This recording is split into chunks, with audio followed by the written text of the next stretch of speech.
पुराने शहर की तंग गलियों में एक छोटा सा खोखा था, जिस पर एक धुंधली सी तख्ती लटकी रहती थी। असली हैदराबादी बिरयानी, सिर्फ दिल से। यह खोखा करीम का था, जिसे आसपास वाले करीम बिरयानी वाला कहकर बुलाते थे।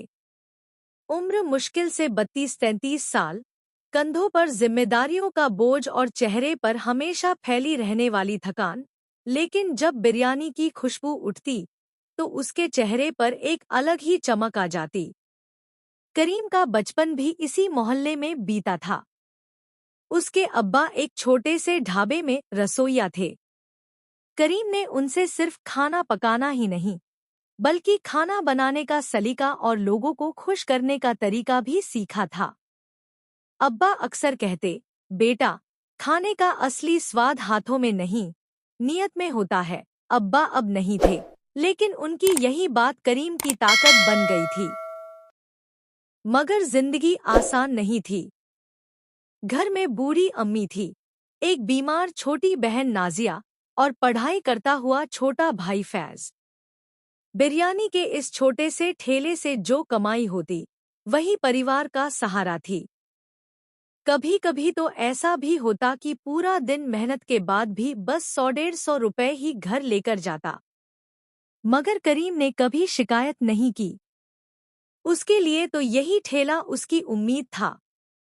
हर सुबह करीम 4 बजे उठ जाता, लकड़ी के चूल्हे पर बिरयानी का देग चढ़ाता, मसालों को सावधानी से भूनता, मटन और चावल की परत लगाता, फिर देग को सील कर धीमी आंच पर पकने छोड़ देता। जब देग से उठती भाप और खुशबू पूरे गली को महका देती, तो लोग समझ जाते कि आज भी करीम बिरयानी वाला अपने वादे पर कायम है। करीम के ग्राहक ज्यादातर मजदूर, रिक्शा चालक और आस पड़ोस के दुकानदार थे। जो वापस आते, वे कहते, करीम भाई, आपकी बिरयानी में माँ का स्वाद आता है। करीम बस मुस्कुरा कर कहता, मसाले वही हैं, पर दुआ आपकी लगती है।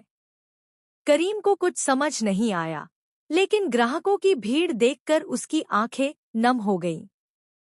वह जानता था कि अल्लाह ने उसकी मेहनत सुनी है।